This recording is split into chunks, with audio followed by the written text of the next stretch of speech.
E çfarë do të më thon pyetja e radhës, si e shihni bashkëveprimin midis psikologjisë dhe fesë? E para, ka bashkëveprim të jashtëzakonshëm. Të fillojmë spari prej Kuranit.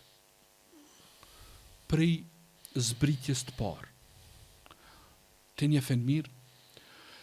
A dhe të rikujtojmë momentet e para të shpalljes, kur i dërguari i Zotit, Muhamedi a.s. takon Xhibrilin, edhe i thot lexo. Çka ndodh aty? A ndodh një tronditje? Friksohet Po, në frik. Mirë. Çka ndodh pastaj? Shkon I dërguari shkon te kush? Te gruaja. Te gruaja. Mirë. Shi çfarë bën Hatixhe? Së pari i thot kështu. Embulan apo? Po. Pari ja shqetëson trupin. Okay. Qetëso. Embulan apo? Po. 2.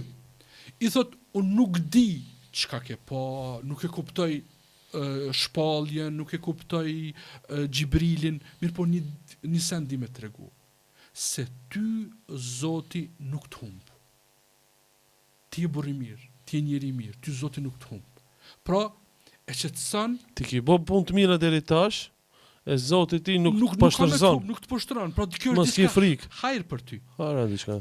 Këto çka ja qetëson? Aja qetëson shpirtin në një forme. Mirë. Tash deri këtu.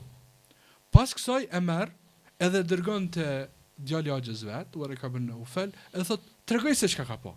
Ky tash tregon se kjo shpallje ti i dërguar i fundit, ja tregon i farlloj mënyrë vizionin. Ja qetëson mendjen e tij. Po. Edhe në rregull është. Pra u qetësu trupi, u qetësu shpirti, u qetësu mendja. Tre qetësime. Domethënë trupi që u mlu, po. Shpirti Hatixha i tha se si jeti njëri keq, e keni bagazh të madh të punave të mira. Ti ke shpirtin e pastër, Po këtë me e ka dojnë ty, të konsiderojnë besnik. Edhe dietari, domethënë djali i Axhës Hatixhës, thotë tash çka është Kurani, çka është Xhibrili, edhe i tregon si krishter i cili i njeh librat. E më parshme. Dhe si diçka që i tregon se ti je vazhdimsi e asaj që ka filluar prej Ademit Nuhit e deri te Isai. Pra nuk je përjashtim për rregullës. Domethënë tre qetësi të cilët kjo është përcojnë ajo komponenta e jon si njerëz që i kemi.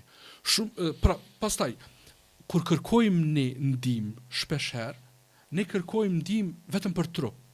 Po. Në anën tjetër, aspekti shpirtëror, aspekti mendor, aspekti janë përjashtuar, domethënë është nda njeriu është duke u pas si objekt, jo si tërsi që jemi të përbër prej trupi, prej çkafit ushqet, prej gjërave të tokës, apo? Po.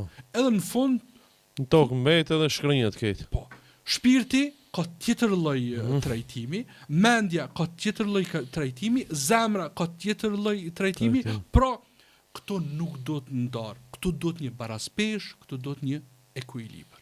Prandaj unë nuk shoh kur far kundërshtje tash komplet me marrni veprimtarin e dërguarit fundit, ndryshe është sill me një beduin pa informacion, ignorant, ndryshe është sill me i cili ka rinu në xhami, sill bot me to. Ndërsa një person i cili ka pas dije dhe ka vendos unazën e arit, ja ka marr edhe ka hudh. Pse? Ka dije. Me të ka pas një sjellje tjetër. Pak më drasht. Pra, për një pyetje, kur e kam pyet shumë paralele mirë. Ai ka urinu beduini, i ka shku me të buce ignorancë, a ki tjetri me dije unastarit, ja ka pak do tjetër mas. Po, kur i është bë pyetje, kur do të ndodh kiameti? Përgjigje ndryshme për disa persona. Një personi ti ka thonë çka ke përgatiti për të, tjetri ti ka thonë në qoftë se pozitat e mëdhaja i marrin njerëzit jo kompetent prej te kiametin, domethënë disa dietar kanë thonë ky sigurisht ka qenë një person i cili ka pas dëshirë pozitë dhe ja ka bën me dije, pra shpeshherë për një pyetje të njëjtë ka dhënë përgjigje të ndryshme për personat e caktuar.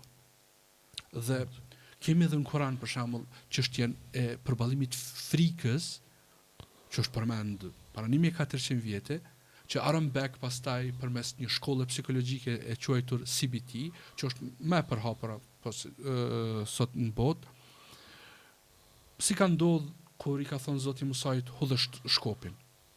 Në çka është ndru shkopi? Në gjarpën. Çfarë i ka thënë? Merë gjarpën, kape gjarpën. ka pas frikë dhe ka pas hezitim, Musa sepse alayhis Gjabër, apo mirë po e ka kap dhe u shndru në shkop. Kjo është ai ushtrimi që kur del pastaj në mejdan me ata magjistarët me qenë i përgatitur. Kanë thënë dietar, ti kish ndodh për herë të parë që me hudh shkopin më shndru në gjarpër edhe gjarpër më shndru në shkop, sigurisht se kish me pas frikë edhe mësaj edhe s'kish me shku ai ballafaqimi në rregull. Pra ka ndodhur stërvitja, e ka largu se si themi ne tremën, frikën dikon tjetër. Kjo është e thjeshtë çka bëto. Ka dikush frikë prej qenit? Çka i thon? Afro për të një qen i vogël, të një klësh, preke. Pastaj të një më i madh. Ose ka frikë dikush me dalë në podcast. Çka i thonë? Hajde herën e parë, herën e dytë, herën e tretë, katërt. Po se unë emisionin e parë me po edhe shte jam çliru shumë. Pra gjitha janë këto përvojë. Kjo përvojë është përmendur në Kur'an. Pra, nuk është diçka psikologjia jashta domenit njerëzor. Problemi është kur instrumentalizohet edhe përdoret për qëllime negative.